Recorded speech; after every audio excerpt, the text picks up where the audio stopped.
प्रिय भक्तजनों, आज हम सुनेंगे 16 सोमवार व्रत की विधि एवं कथा।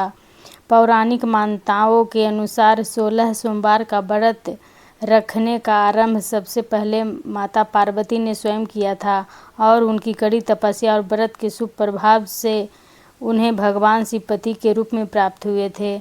आज हम आपको बताएंगे इस व्रत के करने के फायदे और विधि। 16 सोमवार का व्रत जीवन की खुशहाली के लिए किया जाता है और मनपसंद जीवन साथी पाने के लिए किया जाता है। ऐसी मान्यता है कि 16 सोमवार के व्रत का आरंभ श्रावण मास से करें तो यह और भी ज़्यादा फलदायी होता है। पौराणिक मान्यताओं में बताया गया है कि 16 सोमवार का व्रत रखने का आरंभ सबसे पहले माता पार्वती ने स्वयं किया था और उनकी कड़ी तपस्या और व्रत के शुभ प्रभाव की वजह से उन्हें भगवान शिवपति के रूप में प्राप्त हुए थे। आज हम आपको बताने जा रहे हैं इस व्रत के करने के फायदे और व्रत की विधि।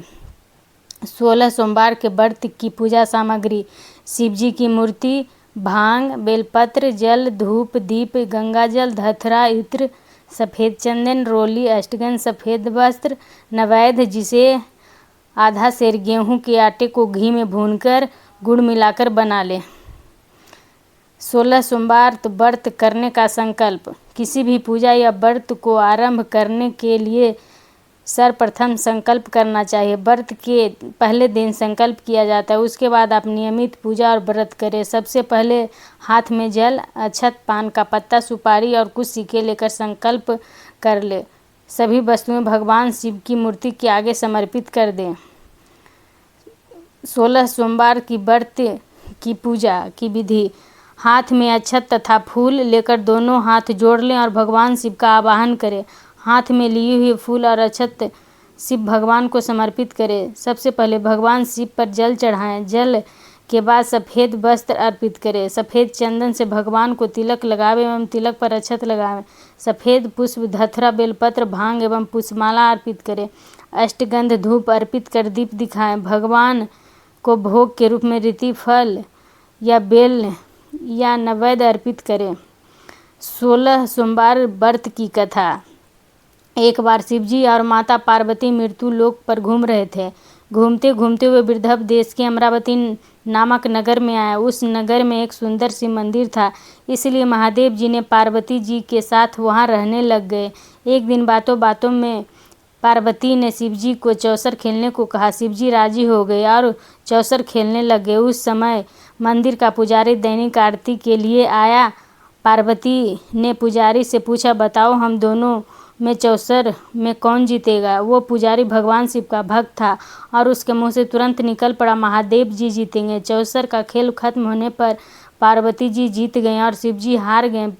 पार्वती जी ने क्रोधित होकर उस पुजारी को शाप देना चाहा, तभी शिवजी ने उन्हें रोक दिया और कहा कि ये तो भाग का खेल है, उसकी कोई गलती नहीं है। फिर भी माता पार्वती ने उसे कोढ़ी होने का शाप दे दिया और उसे कोढ़ हो गया। काफ़ी समय तक वो कोढ़ से पीड़ित रहा।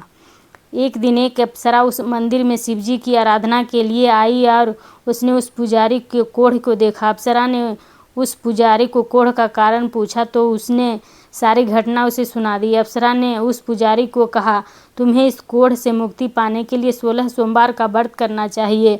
उस पुजारी ने व्रत करने की विधि पूछी। अप्सरा ने बताया, सोमवार के दिन नहा धोकर साफ कपड़े पहन लेना और आधा किलो आटे से पंजीरी बना देना। उस पंजीरी के 3 भाग करना। प्रदोष काल में भगवान शिव की आराधना करना।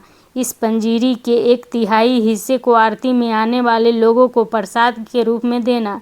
इस तरह 16 सोमवार तक यह विधि अपनाना।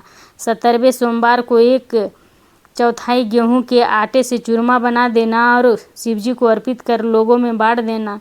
इससे तुम्हारा कोढ़ दूर हो जाएगा। इस तरह 16 सोमवार व्रत करने से उसका कोढ़ दूर हो गया और वो खुशी खुशी रहने लगा। एक दिन शिवजी और पार्वती जी दोबारा उस मंदिर में लौटे और उस पुजारी को एकदम स्वस्थ देखा। पार्वती जी ने उस पुजारी से स्वास्थ्य लाभ होने का राज पूछा। उस पुजारी ने कहा उसने 16 सोमवार का व्रत किया था, जिससे उसका कोढ़ दूर हो गया। पार्वती जी ने इस व्रत के बारे में सुनकर बहुत प्रसन्न हुई। उन्होंने भी ये व्रत किया और इससे उनका पुत्र वापस घर लौट आया और आज्ञाकारी बन गया। इस प्रकार से कोई भी 16 सोमवार के व्रत को धारण करता है अथवा इस कथा को पढ़ता और सुनता है, उसकी समस्त मनोकामना पूर्ण होती है। तो ज़रूर ये 16 सोमवार का व्रत करना चाहिए, जिससे हमारे मनोकामना पूर्ण हो, रोग हो तो वो समाप्त हो और खुशी खुशी जीवन हम सब व्यतीत करें।